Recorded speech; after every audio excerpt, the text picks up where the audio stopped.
The Wild West is often remembered for its gunfights, saloon brawls, and outlaws who seem larger than life. But while Hollywood has painted a picture of these legendary figures meeting their end in dramatic shootouts or daring escapes, the reality is often far more complex and surprising. From celebrated lawmen to notorious outlaws, the true stories behind their final moments reveal a different side of the Old West. In this video, we uncover the unexpected, bizarre, and sometimes downright strange ways these 13 historical figures from the Wild West actually met their fate. Buffalo Bill's body sat around for 6 months before it was buried. Buffalo Bill Cody became one of the most recognizable figures in the late 19th century, largely due to his renowned Buffalo Bill's Wild West traveling show. His show captivated audiences with dramatic reenactments of frontier life, including sharpshooting, cowboy skills, and portrayals of Native American culture. On January 10, 1917, Cody passed away from kidney failure while staying with his sister in Denver, Colorado. This date is significant because, according to his latest will, Cody had expressed a desire to be buried on Lookout Mountain, a site known for its stunning panoramic views of the surrounding landscape. However, fulfilling his wish was complicated by the harsh winter conditions. The road leading to the summit of Lookout Mountain was buried under snow, making it impossible to transport his body to the desired resting place. To adhere to Cody's final request, the mortuary responsible for his body kept it in cold storage for an extended period of 6 months. This delay necessitated multiple embalming processes, with Cody's body being embalmed 6 times to ensure preservation during this unusually long period. During these months, a debate raged over where Cody should ultimately be laid to rest. Some believed that his final resting place should be in Cody, Wyoming, a town he founded, and where an earlier version of his will indicated he wished to be buried.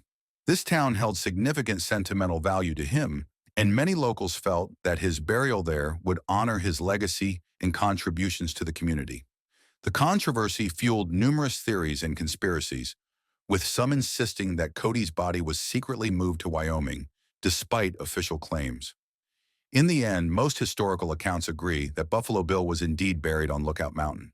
His gravesite there has become a popular tourist attraction, symbolizing his enduring legacy in American history. Interestingly, the building that once housed his body for those 6 long months, Ollinger's Mortuary, has since been transformed into a trendy restaurant known as Linger. Cody's story is a testament to the enduring fascination with the Wild West and the legends it spawned, with his final resting place serving as a lasting tribute to the man who brought the frontier to life for millions. Bat Masterson had a heart attack at his desk. Bat Masterson spent the early years of his life as a gunslinger, known for his prowess with firearms and involvement in numerous skirmishes across the frontier. His life took a pivotal turn when he crossed paths with Wyatt Earp, a fellow lawman and legendary figure of the Old West. Earp recognized Masterson's potential and persuaded him to take up a role in law enforcement, believing that his skills could help bring order to the tumultuous streets of Dodge City, Kansas. With his 2 brothers already serving as lawmen nearby, Masterson agreed to take on the challenge, stepping into the role of sheriff. As sheriff, Masterson faced both triumphs and tragedies. His tenure was marked by his ability to restore some semblance of order to Dodge City, a place infamous for its lawlessness and rowdy saloons. However, his time as a lawman also brought personal loss. Masterson witnessed the brutal murder of his brother, Ed, who was gunned down in the line of duty. This event profoundly impacted Masterson, reinforcing the harsh realities and dangers of life on the frontier. By the time he reached his late 40s, Masterson had grown weary of the constant violence and unpredictability that defined the West. Longing for a more peaceful life, he decided to leave behind the gunfights and dusty trails, opting instead for the bustling streets of the East Coast. He relocated to New York City with his wife, where he sought a new beginning. In New York, Masterson took on the role of a newspaper journalist, writing about sports and offering commentary on various issues of the day. His sharp wit and first-hand knowledge of the Wild West made him a popular figure in the city. Additionally, he served as a U.S. Marshal, bringing a sense of justice from the frontier to the urban landscape. Masterson's new life in New York provided a stark contrast to the wild days of his past. but it allowed him to continue contributing to society in meaningful ways. Sadly, Bat Masterson's life came to an end on October 25th, 1921, when he suffered a fatal heart attack at the age of 67. Fittingly, he passed away at his desk, still dedicated to his work as a journalist. Doc Holliday died of tuberculosis at the age of 36. John Henry Doc Holliday initially embarked on a career as a dentist after earning his degree in Pennsylvania.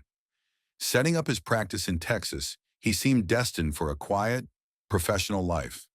However, Holliday had a strong passion for playing cards, a pastime that gradually lured him away from his dental chair and into the saloons of the Old West. It was through his love of gambling that he crossed paths with some of the most famous figures of the era, including the legendary lawman Wyatt Earp. Holliday's association with Earp and other well-known figures of the Wild West brought him into a world filled with excitement and notoriety. He became involved in numerous high-stakes poker games, and his sharp mind and quick wit made him a formidable opponent at the card table. Holliday was known for his fondness for alcohol, which, combined with the stress of his turbulent lifestyle, only exacerbated his existing health problems. From a young age, Holliday had suffered from tuberculosis, a common and often deadly disease at the time. His condition gradually worsened over the years, likely aggravated by his hard-living lifestyle and constant travel. Realizing his health was deteriorating, Holliday sought relief in the dry mountain air of Colorado, which was thought to be beneficial for those with respiratory ailments. He checked into a sanitarium in Glenwood Springs, hoping that the medical care and climate would help ease his symptoms. Despite these efforts, Holliday's health continued to decline. The once vibrant man who had made a name for himself in the saloons of the West became increasingly frail. In 1887, at the young age of 36, Doc Holliday passed away peacefully in his bed at the sanitarium. His death marked the end of a life that had been as tumultuous and colorful as the era in which he lived. One of Hollywood's greatest cowboys cried at Wyatt Earp's funeral. Wyatt Earp, the famed lawman, was not widely recognized during his lifetime in the 1800s. It was only after his death that he became a well-known figure, largely due to a biography that detailed his daring exploits, including the famous gunfight at the OK Corral. As his years of enforcing the law and living the rugged life of the frontier came to a close, Earp sought a quieter existence. He eventually settled in Los Angeles, far from the dusty trails and bustling saloons of his past. In California, he found himself drawn to the burgeoning film industry, particularly the emerging genre of westerns, which sought to capture the spirit of the frontier era he had lived through. Earp's knowledge and first-hand experience made him a valuable asset to filmmakers, and he became an unpaid consultant for Western films. Through his involvement in the movie industry, Earp formed close friendships with some of Hollywood's early Western stars, including William Hart and Tom Mix. These actors admired Earp not only for his colorful past, but also for his insight into the realities of frontier life. The relationships he built with these stars extended beyond professional collaboration. When Earp passed away in 1929, both William Hart and Tom Mix served as pallbearers at his funeral, a testament to the deep respect they held for him. It is said that Tom Mix was so moved by Earp's passing that he wept during the ceremony, highlighting the profound impact Earp had on those who knew him. Annie Oakley died of anemia. Annie Oakley became an icon and an inspiration to young girls across the nation when she made a name for herself as one of the most remarkable sharpshooters in history. She spent many years performing with Buffalo Bill's Wild West show, showcasing her incredible shooting skills to audiences far and wide. However, before she gained fame as Annie Oakley, she was known as Annie Mosey, or Annie Moses. She was just a 16-year-old girl with an extraordinary talent for marksmanship. During a visit to her sister, Annie's reputation for being a talented shooter led to a unique opportunity. The local hotel keeper arranged a trap shooting competition between her and a well-known exhibition shooter named Frank Butler. The contest involved shooting at 25 targets with the goal of hitting as many as possible. Frank managed to hit 24 out of 25 targets, a highly impressive score. However, Annie hit all 25 targets, showcasing her unmatched precision and skill.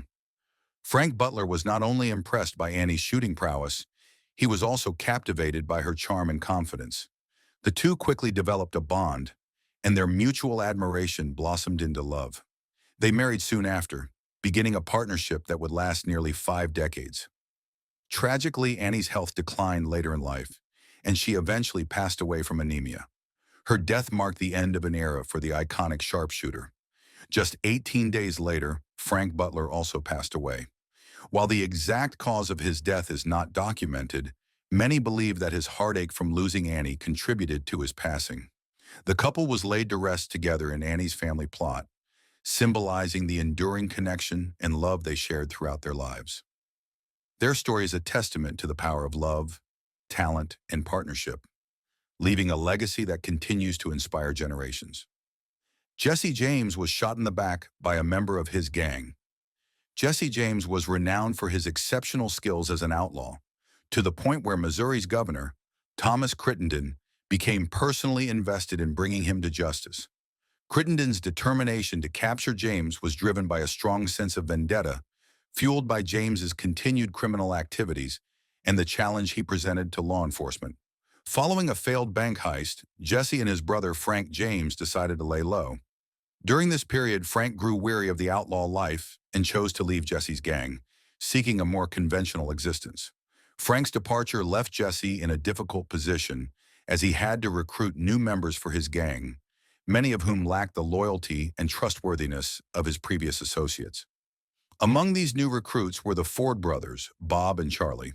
Charlie had recently joined Jesse's crew, and his presence caught the attention of Bob Ford. When Bob learned about Governor Crittenden's substantial reward of $10,000 for Jesse's capture, he saw an opportunity to turn the situation to his advantage. Bob persuaded his brother Charlie to join him in a plot against Jesse. They negotiated with Crittenden, who promised them both the reward money and a pardon for their crimes in exchange for their betrayal. A few months later, the Ford brothers managed to secure a position within Jesse's inner circle. They moved into one of Jesse's homes, where they planned their next move. One day while Jesse was in the house, he became overheated and removed his coat, along with his pistols, leaving him momentarily unarmed. At this point, Jesse stood on a chair to dust a picture on the wall, unaware of the impending betrayal. At that moment, Bob Ford seized the opportunity and fatally shot Jesse James in the back of the head. This dramatic turn of events not only marked the end of Jesse James's infamous criminal career, but also highlighted the dangerous dynamics of trust and betrayal in the world of outlaws. Alcoholism killed Calamity Jane. Calamity Jane's name provides a hint into the adventurous and unconventional life she led. To support herself during the challenging days of the frontier, Jane often adopted a male persona, working various jobs, including as a Pony Express rider. There are also suggestions that she may have worked as a prostitute at certain points in her life, though these claims are less well documented.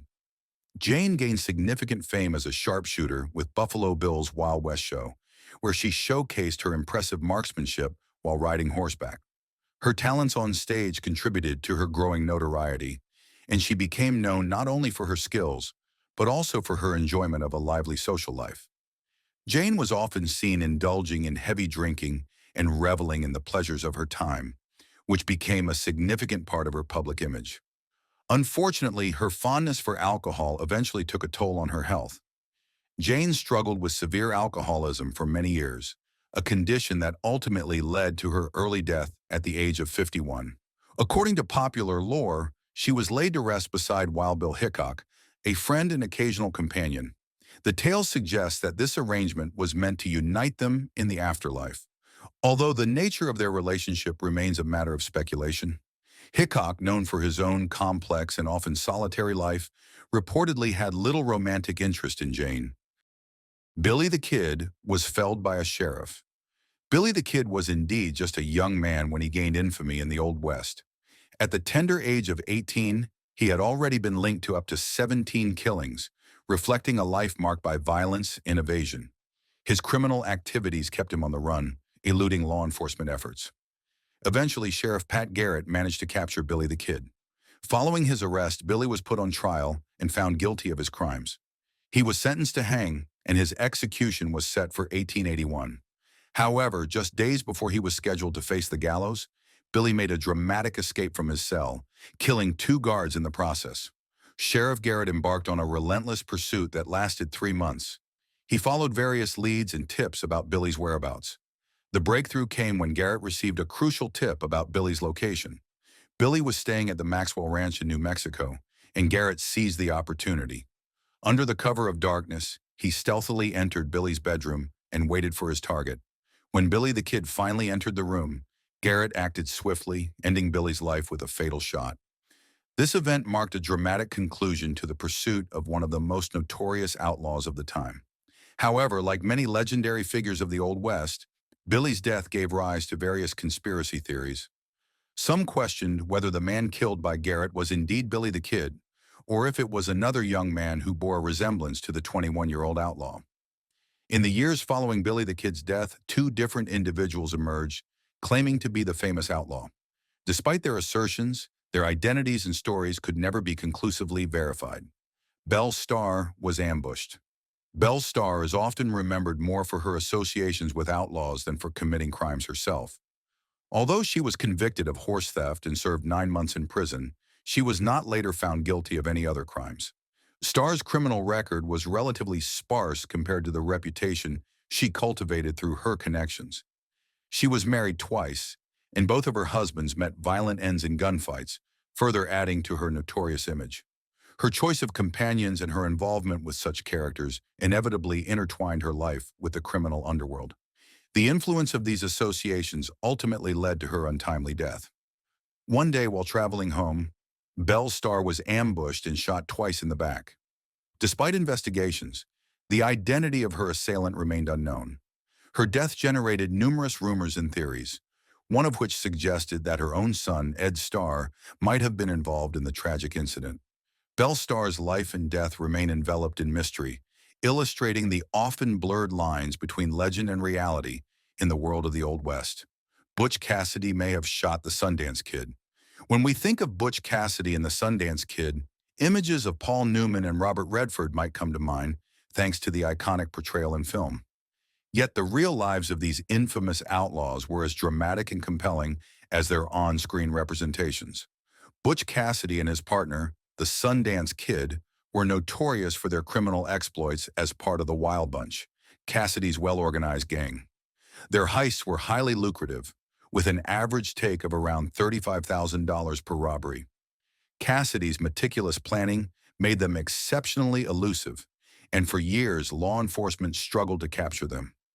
After a lengthy career of criminal activities, Cassidy and the Sundance Kid chose to retire from their life of crime and relocate to South America, seeking a fresh start.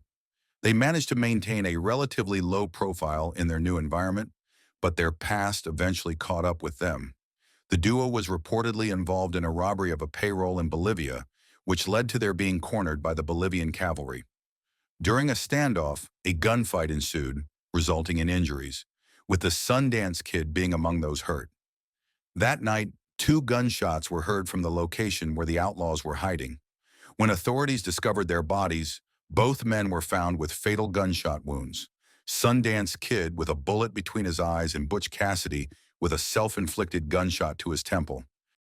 Despite these reports, the identities of the deceased men have been the subject of considerable debate. There were persistent rumors and sightings suggesting that Butch Cassidy may have survived and lived for several years after this incident. These rumors have contributed to the enduring mystery surrounding the true fate of Butch Cassidy and the Sundance Kid, leaving their ultimate end as one of the great unsolved enigmas of the Old West. Henry Plummer may have played both sides of the law. Henry Plummer remains a controversial and enigmatic figure of the Old West, with varying accounts of his life and actions. Depending on the source, he is either remembered as a law-abiding sheriff who met an unjust end, or as a corrupt official who abused his power and committed numerous crimes.